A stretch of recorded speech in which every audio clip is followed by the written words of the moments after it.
जय माता दी। माँ कालरात्रि आप सभी की रक्षा करें, आप सभी का कल्याण करें।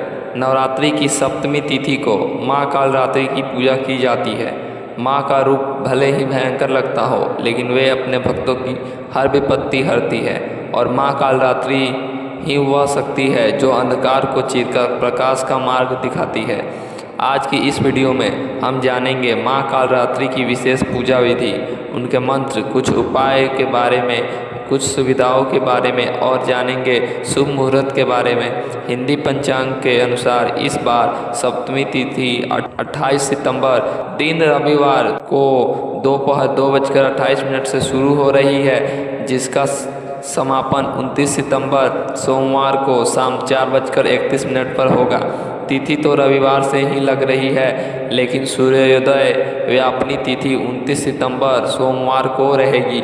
इसलिए 29 सितंबर को सोमवार के दिन ही महाकाल रात्रि की पूजा की जाएगी। इस दिन भद्रा भी लग रही है। आपको बताएंगे भद्रा काल के और भाद्रवास के समय के बारे में। 29 सितंबर सोमवार को सूर्योदय का समय 6:31 पर और सूर्यास्त का समय 6:12 रहेगा। ब्रह्म मुहूर्त सुबह 4:45 से लेकर 5:33 तक रहेगा। राहु काल सुबह 7:30 से लेकर 9 बजे तक रहेगा। तो सुबह की पूजा आप ब्रह्म मुहूर्त से लेकर 7:25 तक कर ले तो ज़्यादा सही रहेगा। राहु काल के समय आप राहु और केतु ग्रह से संबंधित लोहे आदि का दान दे सकते हैं। कोई भी नया काम राहु काल के समय प्रारंभ ना करें। माँ कालरात्रि की पूजा निशिता काल मुहूर्त में भी की जाती है, जो कि आज रात 11:47 से देर रात 12:36 तक रहेगा। शाम की पूजा आप शाम 6:09 से लेकर 7:22 के बीच में कर सकते हैं। और भद्रा 29 सितंबर सोमवार को शाम 4:31 से लेकर अगले दिन सुबह 5:23 तक रहेगी। लेकिन परेशान होने की आवश्यकता नहीं है, क्योंकि भद्रा का वास इस बार पाताल लोक में रहेगा। इसलिए पूजा पाठ आप इस दौरान कर सकते हैं। लेकिन जहाँ तक हो सके कोई नया काम यदि आप करना चाहते हैं, किसी भी शुभ काम की शुरुआत यदि आप करना चाहते हैं, तो क्योंकि आज भद्रा है तो भद्रा काल के समय यह काम करने से बचे तो ज़्यादा सही रहेगा।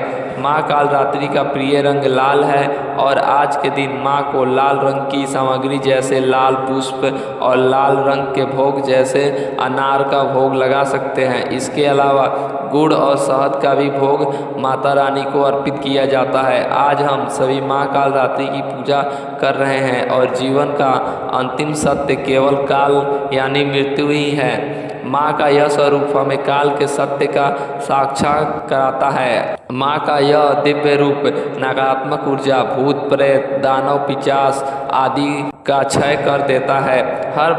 हर व्यक्ति मृत्यु के भय से भयभीत होता है, लेकिन माँ कालरात्रि की उपासना भक्त को निर्भीक और निडर बनाती है। कई बार ग्रहों के अशुभ प्रभाव के कारण भक्तों को बहुत सारी बाधाओं का सामना करना पड़ता है, यहाँ तक कि मृत्यु बाधा भी आ सकती है। किंतु माँ कालरात्रि अग्नि, जल, शत्रु और जानवर आदि के भय से भी अपने भक्तों को मुक्ति प्रदान करती है। माँ कालरात्रि का यह स्वरूप अत्यंत भयानक और उग्र है। भयानक स्वरूप रखने वाली माँ कालरात्रि अपने भक्तों को शुभ फल प्रदान करती है। घने अंधकार की तरह माँ के केस गहरे काले रंग के हैं। त्रिनेत्र, बिखरे हुए बाल और प्रचंड स्वरूप में दिखाई देती है। माँ के गले में विद्युत जैसी छवि देने वाली सफ़ेद माला दिखाई देती है। माँ के 4 हाथों में ऊपर उठा हुआ दाहिना हाथ वर मुद्रा में, नीचे वाला अभय मुद्रा में है। बाईं तरफ के ऊपर के हाथ में खटक और नीचे के हाथ में कांटा धारनी माँ कालरात्रि का वाहन गर्दभ है। माँ ने वस्त्र स्वरूप में लाल वस्त्र और बाघ के चर्म को धारण किया हुआ है। आज के दिन पूजा करते समय विशेष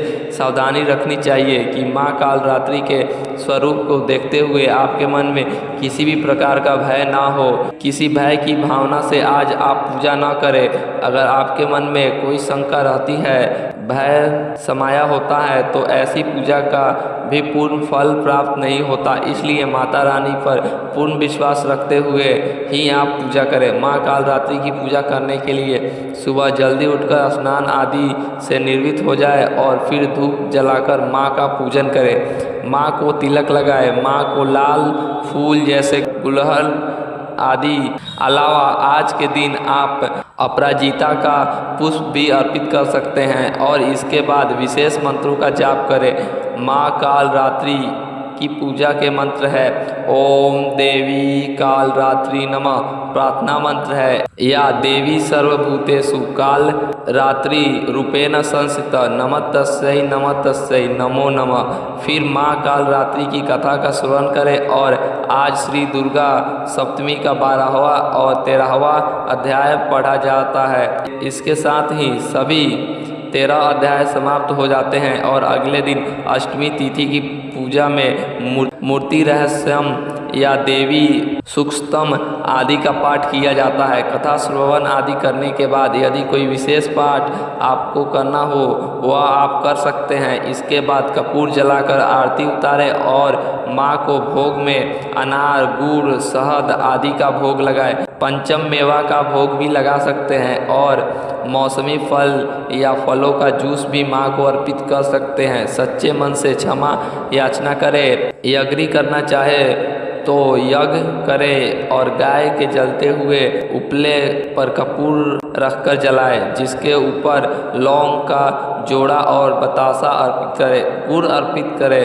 अंत में जल का छींटा देकर पूजा पाठ में या अज्ञानी में हुई गलती के लिए सच्चे मन से क्षमा मांगे और फिर यदि व्रत रख रहे हो तो व्रत प्रारंभ करें। इस दिन दान में आप गुड़ अनार या फिर लाल रंग के वस्त्रों का दान निर्धन लोगों को दे सकते हैं। इसके अलावा आपकी जो भी श्रद्धा हो उसका दान दक्षिणा भी इस दिन देना चाहिए। दान देने से व्रत का महत्व कई गुना अधिक बढ़ जाता है।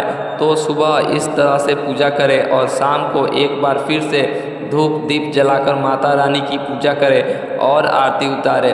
निशिता काल मुहूर्त में बहुत से लोग जो तंत्र सिद्धि चाहते हैं या माँ कालरात्रि की विशेष पूजा अर्चना करना चाहते हैं तो उन्हें ही पूजा करनी चाहिए। बाकी गृहस्थ जन लोग की समय आपको बताया गया है उसमें आप विधि अनुसार पूजा कर सकते हैं। यह थी आज की वीडियो। उम्मीद है आपको पसंद आई होगी। अगर आपको इसी तरह के और भी दिन के वीडियो देखने हैं तो हमारे चैनल को सब्सक्राइब कर लीजिए क्योंकि अभी अष्टमी नवमी और दशमी बाकी है तो इस दिन भी हमारी वीडियो आएगी।